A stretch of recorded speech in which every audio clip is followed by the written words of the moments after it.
രാഗവിസ്മയം രാഗവിസ്മയം രാഗവിസ്മയം ആനന്ദ ഭൈരവി ആനന്ദ ഭൈരവി സ്വരജതിലയമായി വിസ്മയരാഗഭാവതാളകാവ്യമായി നാഭീഹൃത്കണ്ഠരചന തീരെ രാഗവിസ്മയം രാഗവിസ്മയം രാഗവിസ്മയം.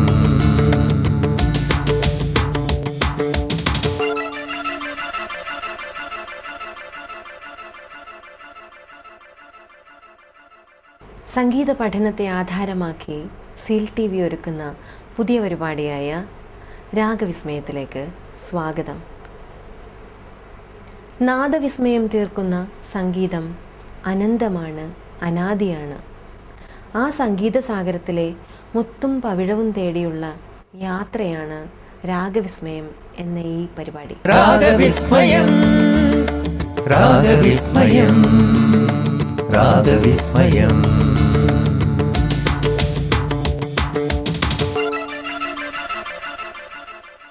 ശുദ്ധ സംഗീതത്തിൻ്റെ കൂടെ മാത്രം എന്നും നിൽക്കുന്ന സിനിമാ പിന്നണി ഗായകനും സംഗീത സംവിധായകനുമായ ശ്രീ സി രാമചന്ദ്രൻ മാസ്റ്ററാണ് ഈ പരിപാടിയിൽ ഞങ്ങളുടെ കൂടെയുള്ളത്.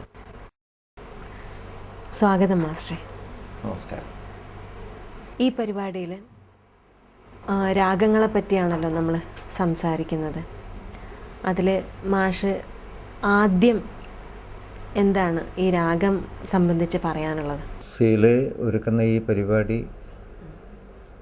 പരിപാടിയെക്കുറിച്ച് ഞാൻ ആദ്യം പറയുകയാണ്. വളരെ നല്ല, അതായത് പഠന സൗകര്യാർത്ഥം പോലും ഉദ്ദേശിച്ചാണ് ഈ പ്രോഗ്രാം ഇവർ നടത്തുന്നത്. അത് വളരെ പ്രശംസനീയാവഹമായിട്ടുള്ളൊരു കാര്യമായിട്ടാണ് എനിക്ക് ആദ്യം പറയാനുള്ളത്. പിന്നെ ആദ്യത്തെ സ്വാഗതത്തിലൊരു കാര്യം പറഞ്ഞു, എന്നെക്കുറിച്ചൊരു കാര്യം പറഞ്ഞു.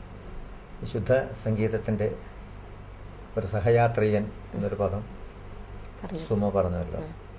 പക്ഷെ എനിക്ക് ഒന്ന് പറയാനുള്ളത്, സംഗീതത്തിന് ശുദ്ധവും അശുദ്ധമൊന്നുമില്ല.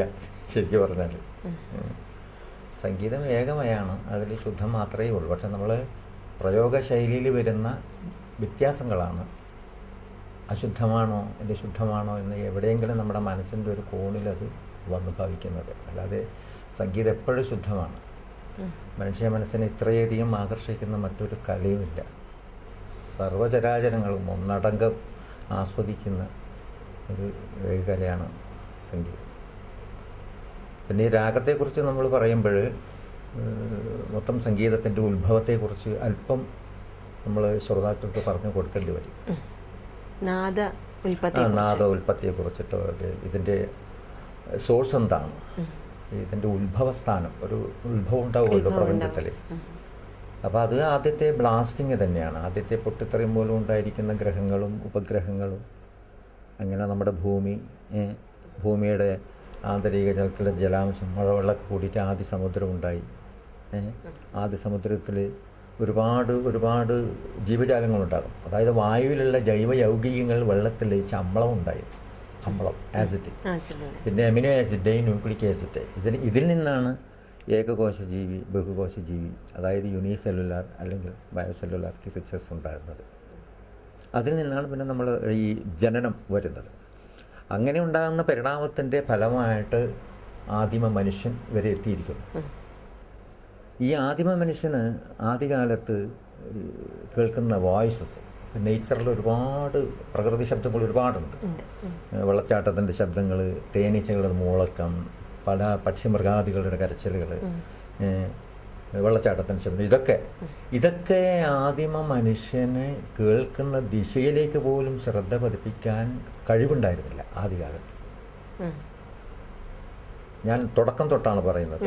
അപ്പം അവൻ്റെ മസ്തിഷ്കത്തിൻ്റെ വളർച്ചയുടെ തോത് വളരെ കുറവാണ് ആ സമയത്ത്. പിന്നെയാണ് ഒരുപാട് കാലഘട്ടങ്ങൾക്ക് ശേഷമാണ് കേൾക്കുന്ന നേച്ചർ വോയിസസിലേക്ക് ശ്രദ്ധ കൊടുക്കാൻ കഴിവ് പറ്റിയത്. അതും കഴിഞ്ഞിട്ട് ഉണ്ടാകുന്ന ശബ്ദത്തെ വളരെ അനുകരിച്ച് പുതിയ പൊടിപ്പും തൊങ്ങലൊക്കെ കൂട്ടി റീപ്രൊഡ്യൂസ് ചെയ്യാൻ കഴിവുകിട്ടിയ മറ്റൊരു കാലഘട്ടം. കേൾക്കുന്ന ശബ്ദത്തെ കുറച്ചും കൂടെ ഭംഗിയായിട്ട് അനുകരിച്ചിട്ട് പ്രസന്റ് ചെയ്യാനുള്ള ഒരു കഴിവ്. അതിനുശേഷമാണ് ആരാധനാ മനോഭാവം മനുഷ്യനിലുണ്ടാകുന്നത്. പ്രകൃതി ശക്തികളെ ആരാധിക്കുക, പിന്നെ അധ്വാന ഭാരങ്ങൾ ഉറക്കാൻ വേണ്ടിയിട്ട് അവൻ്റെ താളത്തിൽ അവൻ്റെ ഈണത്തിൽ അവൻ മൂളാനും പാടാനും നൃത്തം ചെയ്യാനൊക്കെ തുടങ്ങി. അങ്ങനെ ഒരു കാലഘട്ടം ഉണ്ടായിരുന്നു. നമ്മൾ ശരിക്കും സംഗീതത്തിന്റെ ഉത്ഭവം എന്ന് പറയുന്നത് വേദകാലഘട്ടത്തിൽ. പിന്നെയാണ് അത് വരുന്നത്. വേദകാലഘട്ടമാണ്. വേദാണ്, സാമവേദാണ് സംഗീതത്തിന്റെ സോഴ്സ് എന്നാണ് പറയുന്നത്. അപ്പൊ അങ്ങനെ ഉണ്ടാകുന്ന കാലഘട്ടത്തിൽ ഇവർ ഏകശ്രുതിയിൽ മാത്രം ശ്രുതിയെ ഇവർ മനസ്സിലാക്കുകയാണ്. ശബ്ദത്തിന്റെ ഏറ്റക്കുറച്ചിലുകളെ ഇവർ മനസ്സിലാക്കുകയാണ്. അങ്ങനെ ഏകശ്രുതിയിൽ മനസ്സിനെ രഞ്ജിപ്പിക്കത്തക്ക വിധത്തിലുള്ള ശ്രുതിയിൽ ഇവർക്ക് അറിയുന്നില്ല എങ്ങനെയാണ് ശ്രുതി, എന്താണ് നാദം, എന്താണ് ശ്രുതി എന്ന് എനിക്കറിയുന്നില്ല. ഒരു പിച്ചിൽ അതിന് മനസ്സിന് കുളിർമ കൊടുക്കുന്ന ഒരു നാദ സൗഭാഗ്യം, ഒരു ശുദ്ധി ഇതിനുണ്ടെന്ന് ഇവർ മനസ്സിലാക്കുക. അങ്ങനെ ഏകശ്രുതിയിൽ ഇവർ പാടുക. ഒരൊറ്റ സ്ഥാനത്ത് മാത്രം നിന്നിട്ട് ഇവരുടേതായിട്ടുള്ള, അന്ന് ഭാഷയുണ്ടായിട്ടുള്ള, അക്ഷരങ്ങളുണ്ടായിട്ടുള്ള, ഭാഷയുണ്ടായിട്ടുള്ള ഇവരുടേതായിട്ടുള്ള ഒരു ഭാഷയിലെ ശബ്ദത്തിൽ ഇവർ പല പല വ്യത്യസ്തങ്ങളായിട്ടുള്ള ശബ്ദങ്ങൾ ഇവർ ഉണ്ടാക്കിക്കൊണ്ടിരിക്കുകയാണ്. അതിലിവർ ആനന്ദം കണ്ടെത്തുകയാണ്. അങ്ങനെ ഏകശ്രുതിയിൽ ഇവർ പാടിക്കൊണ്ടുവന്നു. പിന്നെ ദുശ്രുതിയായി, പിന്നെ ത്രശ്രുതിയായി. അങ്ങനെയാണ് 3 സ്വര സമുച്ചയം നമുക്ക് ഉണ്ടാക്കി തരുന്നത്. ഉദാത്തം, അനുദാത്തം, ശ്രുതം. അവിടെയാണ് വേദകാലത്തിന്റെ തുടക്കം. അവിടെയാണ് വേദകാലങ്ങളിൽ സാമവേദമാണ്. ഇപ്പോൾ ഋഗ്വേദം, യജുർവേദം, സാമവേദം, അഥർവവേദം. ഈ വേദകാലങ്ങളിൽ സാമവേദത്തിലാണ് സംഗീതത്തിന്റെ പ്രധാനപ്പെട്ട സ്ഥാനം. ഋഗ്വേദമൊക്കെ ചൊല്ലുന്നത് വേറെ രീതിയിൽ. അതാണ് ചോദിക്കാൻ. ഋഗ്വേദം, യജുർവേദമൊക്കെ അന്ന് ഈ സംഗീതത്തിന് പ്രാധാന്യം കൊടുത്തിരുന്നില്ല. ഉണ്ടായിരുന്നു, പക്ഷെ അതിനത്ര സ്പിരിച്ച് കാണിച്ചിട്ടില്ല. ഒരു തനതായിട്ടുള്ള ഒരു സ്ഥിരം ഒരു ശബ്ദത്തിൽ മാത്രമേ അത് പാടിയിരുന്നുള്ളൂ. ഏറ്റക്കുറച്ചിലുകളോടുള്ള സ്വരപ്രസ്ഥാനങ്ങളിലൂടെയൊക്കെ പാടിയിരുന്നത് അതും 5 സ്വരങ്ങളിൽ മാത്രമേ ഉണ്ടായിരുന്നുള്ളൂ. ആദ്യം 3 സ്വരങ്ങളായി. ഉദാത്തം, സുമ പറഞ്ഞിരിക്കുന്ന പോലെ ഉദാത്തം, അനുദാത്തം, സ്വരിത. പിന്നെ 5 സ്വരങ്ങളായി. ആ 5 സ്വരങ്ങളിലാണ് സാമഗാനങ്ങൾ മുഴുവൻ പാടിയിരിക്കുന്നത്. നമ്മുടെ കരകരപ്പുഴയുടെ ഒരു പൂർവ്വ അർത്ഥമായിട്ട് അങ്ങനെയാണ് ആദ്യം ഉണ്ടായിരിക്കുന്നത്. അതിലാണ് സാമഗാനങ്ങൾ മുഴുവനും. പിന്നെ മടുപ്പ് തോന്നുന്നു. ഇത് മനുഷ്യന്റെ ഏറ്റവും വലിയൊരു കഴിവല്ലേ. ഒരു കാര്യം തന്നെ ഒരു മടുപ്പ് വരും. പുതിയ സാധനങ്ങൾ കണ്ടുപിടിക്കുക. അങ്ങനെ മായും പായും വന്ന് സരിഗമ പ 2 ഒക്ടേവിൽ എടുത്ത് യോജിപ്പിച്ചിട്ട് സരിഗമ ഈ ഇതെടുത്തിട്ട് ഇപ്പുറത്തിട്ടു. സരിഗമ പ ധനിസ. അതായത് നീലാണ് സ്റ്റാർട്ട് ചെയ്യുന്നത്. അപ്പൊ അങ്ങനെ ഈ നിസരി ഒരു പ്രാധാന്യമുള്ള നോട്ടാണ്. അതുകൊണ്ടാണ് നമ്മൾ ഈ രാഗത്തിൽ ഇപ്പം സുമ പറഞ്ഞിരിക്കുന്ന എന്താ രാഗത്തിൻ്റെ ഒരു പ്രത്യേകത എന്ന് പറഞ്ഞു. അതായത് ഈ 22 ശ്രുതികളിൽ അടങ്ങിയിരിക്കുന്ന 16 വ്യത്യസ്ത പേരുകളാൽ അറിയപ്പെടുന്ന 12 സ്വരങ്ങളിലുള്ള 7 സ്വരങ്ങൾ എടുത്തിട്ടാണ് 72 മേളകർത്ത ഉണ്ടാക്കിയിരിക്കുന്നത് അല്ലേ. അപ്പോൾ അതിൽ ഓരോ മേളകർത്ത രാഗവും ഒരു 483 കുട്ടികളെ പ്രസവിക്കുക. പരിണാമം എന്ന അച്ഛനിൽ നിന്നും. അതായത് 72 അമ്മമാർ, 72 രാഗം. ഈ ഓരോ രാഗം 483 കുട്ടികളെ പ്രസവിക്കുക. പക്ഷേ കുട്ടികൾക്കൊക്കെ അംഗവൈകല്യങ്ങളുണ്ടാവും. ചില കുട്ടിക്ക് കണ്ണുണ്ടാവില്ല, ചില കുട്ടിക്ക് കാലുണ്ടാവില്ല, ചില കുട്ടിക്ക് കൈ ഉണ്ടാവില്ല. പക്ഷെ ആ കുട്ടിയെ കാണാൻ അപാര ഭംഗിയായിരിക്കും. അതാണ് ഈ ജന്യരാഗം എന്ന് പറയുന്നത്. അപ്പോൾ ജന്യരാഗം എന്ന് പറയുമ്പോൾ ഇപ്പം നമ്മൾ എടുക്കാൻ വേണ്ടി പോകുന്ന രാഗം രേവതിയാണ്. ഈ രേവതി എടുക്കാനുള്ള കാരണം തന്നെ ഈ ഉദാത്ത, അനുദാത്ത, സ്വരിതം, ഈ 3 സ്വരങ്ങൾക്ക് വളരെ പ്രാധാന്യം കൊടുക്കുന്ന ഒരു രാഗമാണ് രേവതി അല്ലേ. അതുകൊണ്ട് നമുക്ക് രേവതി തന്നെ ആദ്യത്തെ രാഗം ആയിട്ട് എടുക്കാം. അപ്പോൾ അതിൽ ഗാന്ധാരമില്ല, ഗ എന്ന കയ്യും ഇല്ല, ധ എന്ന കാലും ഇല്ല. പക്ഷെ കുട്ടിയെ കാണാൻ അപാര ഭംഗിയായിരിക്കും. പാടി കേൾക്കുമ്പോൾ വല്ലാത്തൊരു സുഖമായിരിക്കും തോന്നുന്നു. രേവതിയുടെ സ്വരസ്ഥാനങ്ങളൊന്ന്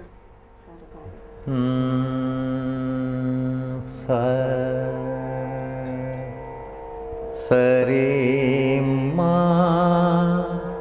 പ നീ സാ നി മരേ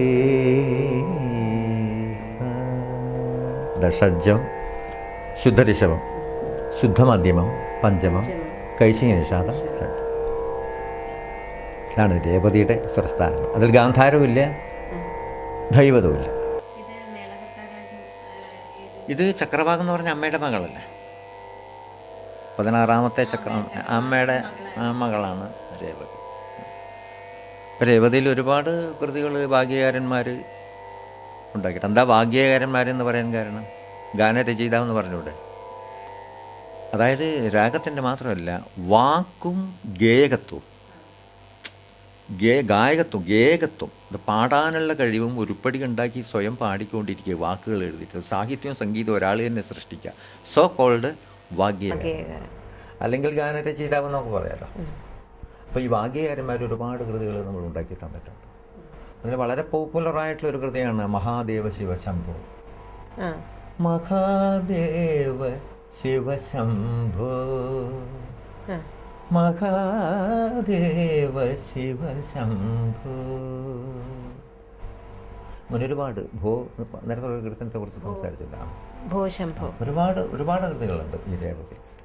അതുപോലെ സിനിമാ പാട്ടുകളിലും ഒരുപാട് രേവതിയുടെ സാന്നിധ്യം ഒരുപാടുണ്ട്. ഒരുപാട് ഭക്തിരസമുണ്ട്. അത് പിന്നെ ഈ നമ്മൾ ഞാൻ നേരത്തെ പറഞ്ഞിരിക്കുന്ന ഭാഗ്യകാരന്മാർ ഉണ്ടാക്കിയിരിക്കുന്ന കൃതികളെല്ലാം പ്രകീർത്തിക്കപ്പെടുന്നതാണ്. അപ്പം അതിൽ ഭക്തിയാണ് അതിൻ്റെ മുഖ്യ ഭാവം. പക്ഷെ അതിൽ ഭക്തി മാത്രമല്ല, ഏത് രാഗത്തിനെ കുറിച്ചിട്ടും പിന്നെ ഭൂപാളം അല്ലെങ്കിൽ രേവഭുക്തി എന്നൊക്കെ പറയുന്നത് ഭക്തിയുടെ, അല്ലെങ്കിൽ ആനന്ദഭൈരവി എന്ന് പറയുന്നത് ഭക്തിയുടെ രാഗമാണെങ്കിലും അതിൽ നമുക്ക് എല്ലാ ഭാവങ്ങളും നവരസങ്ങളും മുഴുവൻ അതിൽ ഉൾക്കൊള്ളുന്ന വിധത്തിൽ നമുക്ക് ഒരുക്കി തെച്ചിൽ ഉണ്ടാക്കാൻ സാധിക്കും. പക്ഷേ ഭക്തിക്ക് വല്ലാത്തൊരു പ്രാധാന്യം രേവതി പാടുമ്പോഴും ഒക്കെ. ഒന്നാമത് ഈ ഒരു പ്രണവത്തിൻ്റെ ഒരു സഞ്ചാരത്തിൻ്റെ ഓങ്കാരത്തിൻ്റെ ഒരു ഭാഗം ഇതിൽ വളരെ അന്തർലീനമായിട്ട് കിടക്കുന്നുണ്ട്. നീ സരി എന്നുള്ള സാധനം, അതൊന്ന് മാഷ ആ പാറ്റേൺ, ആ 3 സ്വരം വെച്ച് കുറച്ചൊന്ന് പാടിത്തരാം. സരി നീ. പണ്ടുള്ള വേദങ്ങളൊക്കെ പാടിയിരിക്കുന്നത് ഇങ്ങനെയാണ്. നീ സരി സരി ഡി സരി സരി ഡി സരി സരി ഡി ഡി സരി ഡി ഡി സരി ഡി സരി സരി സ ഡി ഡി സരി ഡി സരി ഡി ഡി സരി D D D D D D D D D D D D D D D സരി ഡി ഡി സരി ഡി സരി സ. ഇത്രയും ഉണ്ടായിരുന്നു അന്നത്തെ സ്റ്റൈലുകൾ. അതുകൊണ്ട് തന്നെയാണ് ഈ നമുക്ക് പറയാനുള്ളത്, ഏത് മതങ്ങളെക്കുറിച്ച് നമ്മൾക്ക് പറയേണ്ട ആവശ്യമില്ല, എങ്കിലും ഇതൊക്കെ നമ്മൾ ഉണ്ടാക്കുന്നതാണ്. പക്ഷെ ഓരോ മതത്തിൻ്റെയും ആർച്ഛിക ഗാനങ്ങൾ എടുത്തു നോക്കിയാൽ ഈ പ്രണവാകാരത്തിൽ നിന്ന് ഉരുത്തിരിഞ്ഞ് വന്നതാണെന്ന് നമുക്ക് മനസ്സിലാക്കാൻ സാധിക്കും. 3 മതങ്ങളുടെ പ്രാർത്ഥനാ രീതിക്ക് ഉണ്ടാവുമല്ലോ. ഇപ്പം നമ്മളിപ്പോൾ ഗായത്രി മന്ത്രം, ഓം ഭൂർഭുവസ്വഹ തത്സവിതുർവരേണ്യം ഭർഗോ ദേവസ്യ ധീമഹി ധിയോ യോ ന പ്രചോദയാത്. എല്ലാറ്റിനും നൊട്ടേഷൻസ് ഉണ്ടാവും. എല്ലാറ്റിനും ഉണ്ടാവും. നമ്മൾ വർത്തമാനം പറയുന്നത് പോലും നൊട്ടേറ്റ് ചെയ്യാം. അപ്പം എനിക്ക് പത്രം സുന്ദരമായിട്ട് നൊട്ടേറ്റ് ചെയ്തിട്ട് എനിക്ക് പാടാൻ പറ്റും, വളരെ സുന്ദരമായിട്ട് നമുക്ക് ചെയ്യാൻ പറ്റും, നൊട്ടേറ്റ് ചെയ്യാം നമുക്ക്. പക്ഷേ ഓഡിബിളായി കേൾക്കുന്ന ശ്രുതിയിൽ കൂടെ വരുന്നതാണ് രാഗമായിട്ട് മാറുന്നത്, രാഗത്തിൻ്റെ ഭാവം ഉൾക്കൊള്ളുന്നത്, ഓഡിബിളായിട്ട് കേൾക്കുന്നത്. അല്ലാത്തതാണ് നമ്മൾ വർത്തമാനം പറയുന്നത്. ഒരുപാട് ഒരു 22 സർവേരി കുറ്റി വെച്ചിട്ടുണ്ടെങ്കിൽ അതിൻ്റെ ഇടക്കൊക്കെ കുറച്ച് സ്ഥലങ്ങൾ ഉണ്ടാവും. അവിടെയൊക്കെ ഓരോരുത്തർക്ക് പോയി നിൽക്കാം. ഇപ്പോൾ ഒരു ലിമിറ്റഡ് സ്റ്റോപ്പ് ഒരു ബസ് വരുന്നുണ്ടെങ്കിൽ അതിന് ചില സ്ഥാനങ്ങൾ മാത്രമേ ഉള്ളൂ, അല്ലേ? അതിൻ്റെ ഇടക്കൊന്നും അത് നിൽക്കൂല. അതിൻ്റെ ഇടക്ക് നിൽക്കുന്ന ചില ബസ്സുകളുണ്ട്, അത് വേറൊരു രാഗമായിട്ട് പോകും. മറ്റേത് ലിമിറ്റഡ് സ്റ്റോപ്പ് ആകുമ്പോൾ ഒരു പുറത്തൊരു വേറെ തന്നെ ഒരു രാഗമായിട്ട് അത് മാറും. അതിന് ചില ഡിസിപ്ലിൻ ഉണ്ടാവും. അതുപോലെ തന്നെ ഇതിനും. അപ്പൊ ഈ നൊട്ടേഷൻ ഉണ്ട്. നീ സാരി സാരി ഓം ഭൂർഭുവസ്വഹ സാരി സരി സ നിനി സാരി നീ സാരി തത്സവിതുർവരേണ്യം നിനി സാരി സാരി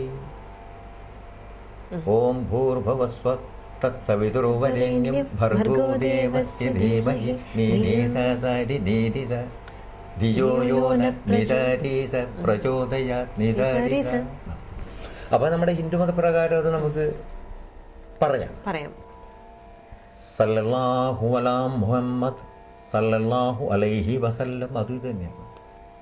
ഈ 3 സ്വരങ്ങൾ ഈ മാത്രമാണ്. 3 സ്വരം. അതിനെയാണോ ക്രൈസ്റ്റിൻ്റെ ആളും ഈശോ മിശിഹയ്ക്ക് സ്തുതിയായിരിക്കട്ടെ എപ്പോഴും എപ്പോഴും സ്തുതിയായിരിക്കട്ടെ പറയുന്നത് തന്നെയാണ്. അപ്പോൾ ഇതിന് മാത്രമില്ല, സംഗീതത്തിന് മാധുവും ധാതുവും മാത്രമേ ഉള്ളൂ, സാഹിത്യവും സംഗീതവും മാത്രമേ ഉള്ളൂ. അതാണ് മാധു ധാതു. ജതികളേ ഉള്ളൂ, ജാതികളില്ല, വൈരാഗ്യങ്ങളില്ല, രാഗങ്ങൾ മാത്രമേ ഉള്ളൂ, വർണ്ണവിവേചനങ്ങളില്ല, വർണ്ണങ്ങൾ മാത്രമേ ഉള്ളൂ. അതാണ് ഈ കലയുടെ മൊത്തത്തിലൊരു പ്രത്യേകത. അതാണ്. അപ്പോൾ ഇതൊക്കെ വരുന്ന ഈ 3 മതത്തിനെയും കൂടെ നമ്മൾ സ്വാംശീകരിച്ച് അവരുടെ സിദ്ധാന്തങ്ങൾ, ഭഗവത്ഗീത പറയുന്നതായാലും ബൈബിള് പറയുന്നതായാലും ഖുർആൻ പറയുന്നതായാലും എല്ലാം ഒന്നാണ്. ദൈവം ഏകമായെന്ന് പറയുന്നതിൻ്റെ അകപ്പൊരുൾ തന്നെ അതാണ്. അതുപോലെ തന്നെയാണ് സംഗീതത്തിന്റെ കാര്യം. അതുപോലെ തന്നെയാണ് രേവതി എന്ന് പറയുന്ന കാര്യം തന്നെ ഇത് ശരിക്കും പറഞ്ഞ ഒരു കമ്മ്യൂണൽ ഹാർമോണി എന്ന് പറയാം. കമ്മ്യൂണൽ ഹാർമോണിയാണ് ഈ മതമൈത്രി സംഘം എന്ന് പറയുന്നത്. നമ്മുടെ അടുക്കളയിൽ ഒരു കുടുക്കയിൽ, നമ്മൾ കുടുക്കാന്നല്ലേ പറയാം, കുടുക്കയിൽ ഏതോ ഒരു സംസ്ഥാനത്ത് നിന്ന് വരുന്ന ചായപ്പൊടി, ഏതോ ഒരു സംസ്ഥാനത്ത് നിന്ന് വരുന്ന പാല്, ഏതോ ഒരു സംസ്ഥാനത്ത് നിന്ന് വരുന്ന പഞ്ചസാര, ഇത് കൂടുമ്പോൾ അവിടെ ഒരു മതമൈത്രി സംഘമാണ്. അത് ഏത് സാംസ്കാരിക ഉത്സവമായാലും ഇത് തന്നെയാണ് അതിൻ്റെ പ്രത്യേകത. മനസ്സിലായില്ലേ? ഏത് ഉത്സവമായാലും, ഇപ്പോൾ ഓണത്തിന് പൂ കൊണ്ടുവന്നത് ഹിന്ദുക്കളാണ് ഓണം ആഘോഷിക്കുന്നത്. ഈ ഓണത്തിൻ്റെ പൂ കൊണ്ടുവരുന്നത് മുഹമ്മദായിരിക്കാം. മനസ്സിലായി? റംസാൻ ദിനത്തിൽ, റംസാൻ കാലഘട്ടത്തിൽ ബിരിയാണിയുടെ അരി കൊണ്ടുവരുന്നത് കുഞ്ഞിരാമൻ നായരായിരിക്കാം. അതുപോലെ തന്നെ ക്രിസ്മസ് കാലങ്ങളിൽ അവരെ ആഘോഷിക്കുന്ന ഏറ്റവും കൂടുതൽ കേക്കുകൾ കൊണ്ടുവരുന്ന ആരായിരിക്കും? മുഹമ്മദ് ആരെങ്കിലും ആയിരിക്കാം. അപ്പം ഇതിൽ കമ്മ്യൂണൽ ഹാർമോണിയാണ്, മതമൈത്രി സംഗമമാണ്. ഏത് സാംസ്കാരിക ഉത്സവങ്ങളായാലും പ്രത്യക്ഷമായിട്ടോ പരോക്ഷമായിട്ടോ പല മതവിഭാഗങ്ങളും ഇതിൽ ഉൾപ്പെടുന്നു എന്നുള്ളതാണ് സത്യം. അങ്ങനെയുള്ള ഒരു രാഗമാണ് നീസരി എന്ന് പറയുന്ന രേവതി. അതുകൊണ്ടാണ് ഈ എപ്പിസോഡിൽ ഈ രേവതി തന്നെ ആവട്ടെ എന്ന് മാഷ് തീരുമാനിച്ചത്. രാഗവിസ്മയം രാഗവിസ്മയം രാഗവിസ്മയം.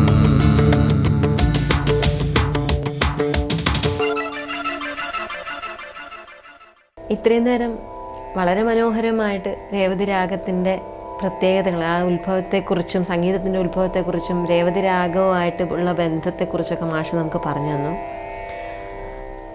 ഇനി നമുക്ക് ശ്രോതാക്കൾക്ക് കൃതികളെക്കുറിച്ചും കുറച്ച് പ്രധാനപ്പെട്ട കൃതികളും നമ്മൾ പറഞ്ഞു. ഇനി കുറച്ച് ശ്രോതാക്കൾക്ക് പെട്ടെന്ന് മനസ്സിലാവുന്ന രീതിയിൽ ഉള്ള ചില ഗാനങ്ങളുണ്ടല്ലോ രേവതിയിൽ ചെയ്തിരിക്കുന്നത്. ഒരുപാട് സിനിമാ ഗാനങ്ങൾ, വളരെ പോപ്പുലറായിട്ടുള്ള പാട്ടുകൾ. ഒന്ന് രവീന്ദ്രൻ മാസ്റ്ററുടെ രവീന്ദ്രൻ മാസ്റ്ററുടെ ശ്രീലതികകൾ തളിരണിഞ്ഞുലയവേ വാക്കിളിവകളേ ഹരിയൊരിയോ ഞാൻ അതിലിരുന്നാടു കനകളിലെഴുതിയ കവിതകൾ. വളരെ പോപ്പുലർ ആയിട്ടുള്ളൊരു, കാരണം രേവതി എന്താണെന്നുള്ള ഭാവം അതിൽ മുഴുവനുണ്ട്, അതിൻ്റെ പ്രയോഗങ്ങൾ. അതുപോലെ തന്നെ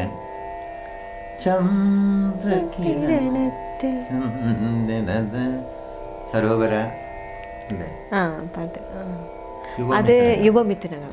അതിൽ ഈ രവീന്ദ്ര മാഷയുടെ ഏറ്റവും വലിയ പ്രത്യേകത തന്നെ അത് രാഗത്തിൻ്റെ പ്യുവറായിട്ടുള്ള ഭാവം ശരിക്കും.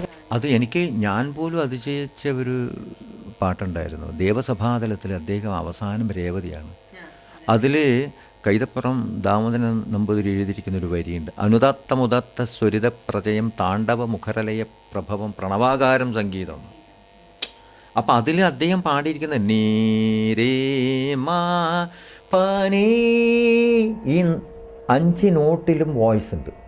അനുദത്തമുദത്ത സ്വരിത പ്രജയം താണ്ഡവമുഖരലയ പ്രഭവം, ഒരു നോട്ട് അങ്ങനെ. അനുദത്തമുദത്ത സ്വരിത പ്രജയം താണ്ഡവമുഖരലയ പ്രഭവം, ആ പാർട്സ് വെച്ചു. അത് വളരെ ചിന്തിച്ച് ചെയ്തതാണ്. അതുപോലെ തന്നെ ഒരു പാട്ടാണ് കുടജാദ്രി. പണ്ട് കാലത്ത് ഒരു പ്രത്യേകത എന്താണെന്ന് പറഞ്ഞാൽ അത് അന്നത്തെ ഗാനങ്ങൾ ചിട്ടപ്പെടുന്നതിൻ്റെ പ്രത്യേകത ഏതാണ്. അന്ന് ചിട്ടപ്പെടുത്തിയിരിക്കുന്ന പാട്ടുകൾ മുഴുവൻ പടം റിലീസ് ചെയ്തില്ലെങ്കിലും പാട്ട് പോപ്പുലറാവും. അങ്ങനെ ഒരു വളരെ പോപ്പുലറായിട്ട് പാട്ടാണ് ഇപ്പോൾ കുടജാദ്രിയിൽ. അതുപോലെ തന്നെ ഹൃദയം ദേവാലയം, ഹൃദയം ദേവാലയം എന്നൊരു പാട്ട് ഇറങ്ങിയിട്ട് പോലും തിരുവിഗീതം എന്ന് പറഞ്ഞ സിനിമയിൽ ഉണ്ടാക്കിയതാണ്. വളരെ പോപ്പുലറായിട്ടുള്ളൊരു പാട്ടാണ്. അതുപോലെ സ്വപ്നങ്ങളൊക്കെയും പങ്കുവയ്ക്കും, ഇങ്ങനെയുള്ള കുറേ പാട്ടുകൾ, ഇഷ്ടംപോലെ പാട്ടുകൾ ഇറങ്ങിയിട്ടുണ്ട്. അതുപോലുള്ള ഒരു ഗാനമാണ് കുടജാദ്രിയിൽ കുടികൊള്ളും മഹേശ്വരി ഗുണദായിനി സർവശുഭകാരിണി.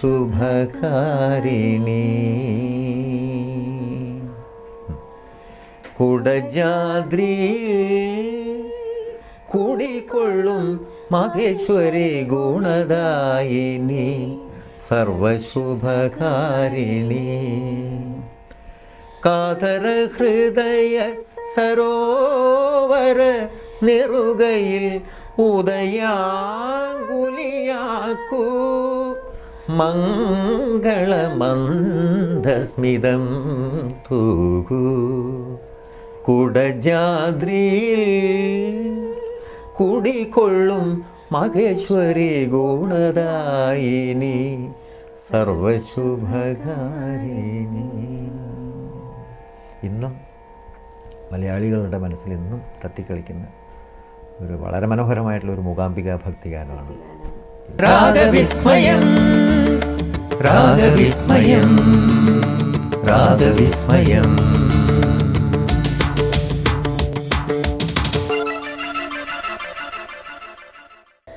രേവതി രാഗത്തെക്കുറിച്ചുള്ള ഒരുപാട് കാര്യങ്ങൾ പ്രേക്ഷകർ ഈ എപ്പിസോഡിൽ നിന്ന് മനസ്സിലാക്കി കാണുമെന്ന് വിശ്വസിക്കുന്നു. കൂടുതൽ വിശദാംശങ്ങളുമായി അടുത്ത എപ്പിസോഡിൽ കാണും വരെ നമസ്കാരം. വിസ്മയരാഗഭാവതാളകാവ്യമാ നാഭീഹൃത്കണ്ഠരചന തീരേ രാഗവിസ്മയം രാഗവിസ്മയം രാഗവിസ്മയം.